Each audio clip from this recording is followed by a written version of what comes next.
السلام علیکم۔ میں میاں حضور کا صاحبزادہ اور خلیفہ حکیم شارق احمد طارق تاریخی جہانگیری آج ایک بار پھر آپ کی خدمت میں حاضر ہوں۔ آج کا جو ہمارا ٹاپک ہے وہ سورہ اخلاص سے منسلک ہے، اور جو شخص بھی انشاءاللہ یہ عمل کرے گا حاسدین کی حسد سے محفوظ رہے گا،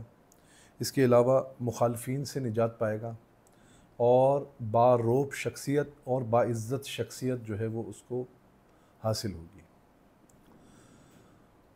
عمل بتانے سے پہلے میں آپ لوگوں کو ایک بات کلیئر کرنا چاہتا ہوں کہ الحمدللہ جیسا کہ کل میں نے ایک پروگرام کیا عید قرباں پہ جانور کو قربان کرنے کا جو عمل بتایا، اس میں جو میں نے روزے کے بارے میں بتایا، تو روزہ آپ کو وہ روزہ نہیں رکھنا جو کہ فجر کی نماز یعنی کہ فجر کی نماز میں جو روزہ آپ کرتے ہیں نیت، اور مغرب پہ روزہ کھولتے ہیں۔ میرا مطلب اس روزے کا نہیں تھا۔ ظاہر سی بات ہے ہر مومن مومنات مسلمات کو یہ بات پتہ ہے کہ عید کے جو ہے وہ روزے جو ہے وہ حرام ہوتے ہیں۔ چھوٹی عید کے پہلے دن کا روزہ حرام ہوتا ہے، اور بڑی عید کے تینوں دن کے روزے حرام ہوتے ہیں۔ لیکن الحمدللہ ہمارے پیارے نبی حضرت سرکار دو عالم صلی اللہ علیہ وآلہ وسلم، آپ جب چھوٹی عید پر عیدگاہ جایا کرتے تھے تو آپ کچھ میٹھا تناول فرماتے تھے، اس کے بعد عیدگاہ تشریف لے کے جاتے تھے۔ لیکن جب آپ بڑی عید پر عیدگاہ تشریف لے کے جاتے تھے تو آپ کچھ بھی تناول نہیں فرماتے تھے، اور آپ اس دن کا آغاز جو ہے وہ اپنے جانور کی جو آپ جانور قربان کرتے تھے اس کا جو گوشت ہوتا تھا، جو کلیجی ہوتی تھی، آپ اس سے جو ہے وہ اپنے دن کا آغاز کرتے تھے۔ پہلی آپ جو لقمہ تناول فرماتے تھے وہ اس جانور کے گوشت سے کرتے تھے۔ اگر آپ کو یاد ہو تو میں نے آپ کو بتایا کہ جو شخص پہلے دن قربان کرے گا وہ پہلے دن یہ عمل کرے گا، جو شخص دوسرے دن قربان کرے گا وہ دوسرے دن یہ عمل کرے گا، اور جو تیسرے دن قربان کرے گا وہ تیسرے دن یہ عمل کرے گا۔ روزے کا مقصد ہرگز یہ نہیں تھا کہ آپ روزہ رکھیں اور فجر کی نماز میں روزہ رکھ لیں اور مغرب پہ کھولیں۔ آپ کو سمجھانے کا مقصد یہ تھا کہ آپ پانی وغیرہ پی سکتے ہیں، لیکن آپ لقمہ جو پہلا لیں گے وہ پہلا لقمہ آپ اپنے جانور کی کلیجی سے لیں گے اس عمل میں۔ تو وہ آپ کا جانور چاہے صبح فوراً نماز کے بعد کٹ جائے، قربان ہو جائے، یا پھر دوپہر میں قربان ہو، شام میں قربان ہو، 4 بجے، 3 بجے، 2 بجے، جتنے بجے بھی آپ کا جانور قربان ہو، تو آپ کا جب جانور قربان ہوگا اس کی کلیجی بنے گی، اس کی کلیجی جب تیار ہو جائے گی تو آپ پہلا لقمہ اس کی کلیجی سے جو ہے وہ سنت کے طریقے پہ عمل کریں گے۔ تو یہ میرا مقصد تھا، اور نیت آپ نے جو میں نے آپ کو بتائی وہی نیت کرنی ہے۔ لیکن میرا مقصد روزے کا یہ بالکل نہیں تھا کہ آپ فجر کی نماز میں روزہ رکھیں اور مغرب کی نماز پہ روزہ کھولیں۔ یہ الحمدللہ میں بھی اس بات کو جانتا ہوں کہ 4 روزے جو ہیں وہ حرام کے برابر ہیں۔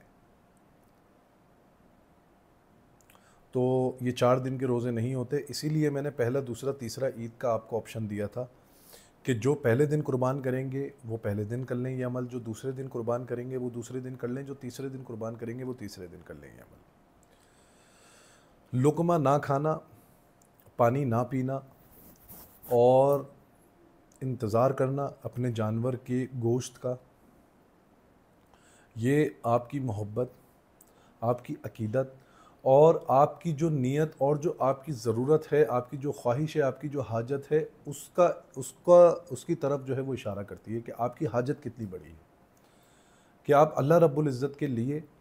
جتنی بھی دیر میں وہ گوشت تیار ہوتا ہے اور وہ جو کلیجی بنتی ہے، وہ کلیجی بن کر جب آپ پہلا تناول فرمائیں گے لقمہ، تو اس کے جو دورانیے کا آپ کا ٹائم ہوگا اس میں آپ اللہ کی حمد و ثنا کریں۔